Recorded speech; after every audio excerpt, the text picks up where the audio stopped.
Welcome back to Washington Journal. We are in open forum, but we will first talk to Representative Adrian Smith, a Republican of Nebraska, member of the Ways and Means and Trade Subcommittee. He's the chair of that. Congressman, welcome to the program. Good morning. Great to be with you. So let's start with the release of the Epstein files. How did you vote on GOP leadership's resolution to continue that investigation from the Oversight Committee? I voted to continue the investigation with the Oversight Committee. I think they've demonstrated that they want to have a very diligent process to sort through the details and make sure that certainly that the victims receive the justice that they deserve, and that as the victims give more information, that they will be heard. That's important as well. We know it's a difficult situation, and we know that we need to get those details sorted out.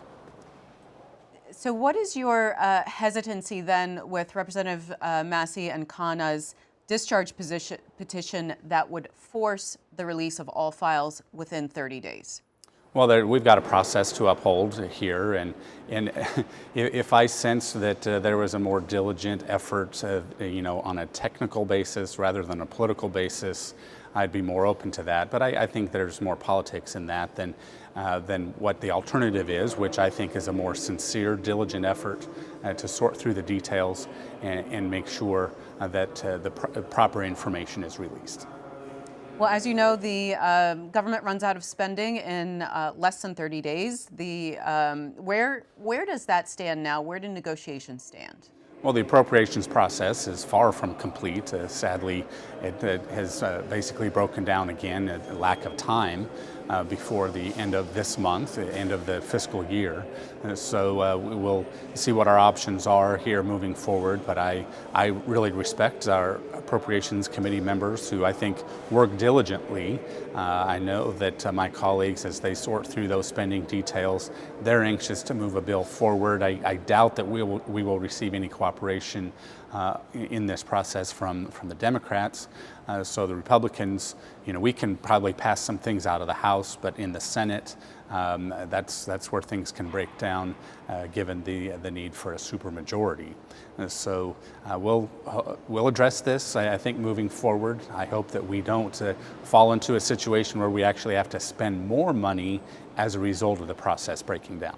So, Congressman, The Hill is reporting that yesterday President Trump said he thinks that Republicans can extend funding past September 30th to avert a shutdown. But then he referred to Democrats as, quote, deranged and sick people.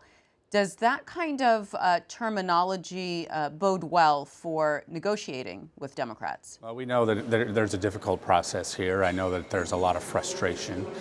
We see, blockades over in the Senate. There are demands to have, voice or roll call votes on so many things that previously haven't been. It's a deliberate attempt to slow things down. That's unfortunate because it hurts everyone. And moving forward here, we've got our fundamental job is to make sure the functions of government work properly, and that the actually funding of the government isn't even all of the spending we need to address. That doesn't even include the mandatory spending that a lot of reasonable folks know we need to fashion policies to strengthen Medicare, for example, strengthen Social Security moving forward. We've got a lot of work to do. And Congressman, Democrats have said that, why should we negotiate with Republicans in good faith, given that they're just going to come back and support a rescissions package that will erase all the agreements on funding that we've already made? Well, whether it's rescissions, whether it's appropriations, I hope that we are in the business of persuasion. That persuasion is what the American people expect us to engage in, to share our ideas, whether it's on the spending side, whether it's rescissions moving forward. But there are examples across the federal government of spending that has taken place that I think was not intended to begin with and can and should be rescinded. And I'm willing, certainly, and I can't speak for my colleagues, but my sense is that my colleagues are willing to have a good debate about all of these things, rather than just saying, well, we took one vote on it, let's be done with it forever. Let's have an environment where we can share ideas, share our concerns that the growing bureaucracy in Washington has not been delivering for the American people. The American people expect us to do our job and spend their money more wisely.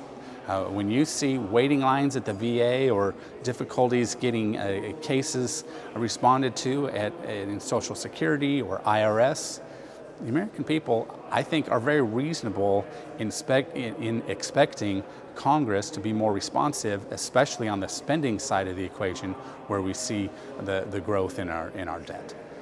You are the chair of the Ways and Means Subcommittee on Trade. A federal appeals court recently ruled that most of President Trump's tariffs are illegal. He is going to be trying to get a hearing with the Supreme Court very quickly on that. But he says that he said, quote, "If you take away tariffs, we could end up being a third world country." Can you tell us what he might mean by that? Well, I can't speak for the president, obviously. I think the president, he has had a very strong, aggressive, vigorous posture on trade, leveling the playing field of trade. I think we saw for too long virtually nothing being done on trade. And even though I'm not a huge fan of tariffs, I appreciate the fact that the president is leaning in to trade policy, expecting other countries to open up their markets, because we've opened up our markets for a long time to other countries, even when they don't give us access to theirs. So I appreciate the progress that has been made. I know the UK, for example, they've indicated that they're willing to take more of our beef and ethanol, hopefully some other products as well. I'd say that's past due. Other countries are telling us that they're willing to level the playing field as well. That's a good thing. I think ultimately, for a long-term impact and for enforcement, Congress will need to weigh in and codify the trade policies that the president is negotiating right now. And so moving forward, though, the tariff situation will be on appeal here immediately. So we'll see what the legal process bears out. But I think we've got an advocate in the White House for American production and consumers. Let's remember that we can do a lot with trade policy, especially when other countries want so much more access to our markets. They need to give us access to their markets. And Congressman, you represent Nebraska's 3rd District. I wonder if you have been seeing deportations in your district, and if you think that might affect the agriculture sector, the meat packing sectors in your district. Well, there have been some deportations in Nebraska. I think that the enforcement of immigration law is something that we want to be understood across the country. I think the president, whether he campaigned on tariffs or an enforcement of immigration policy, the president has been very serious in terms of engaging that enforcement. I think moving forward, we've got immigration policy that needs to be addressed. I've long said that a law-abiding individual wishing to pursue the American dream should be able to do that and without having to spend thousands of dollars and hiring a lawyer and waiting for a lottery system to work. I think we can do better. Let's reduce that bureaucracy in immigration so that the expectation of legal immigration is strong, rather than something that morphs into illegal immigration. I think that causes a lot of problems. We saw that for far too long, and I'm glad to see that illegal border crossings, just with the new administration, illegal border crossings are down more than 90%. I think that allows us to do a lot of things that we know need to be done and adjusted for our policies moving forward, so that we can have a system that is functional and that it doesn't just encourage folks to immigrate illegally. All right, that's Adrian Smith, representing Nebraska's 3rd District. He is chair of the Subcommittee on Ways and Means and Trade. Thanks so much for joining us today. Thank you. Have a good day.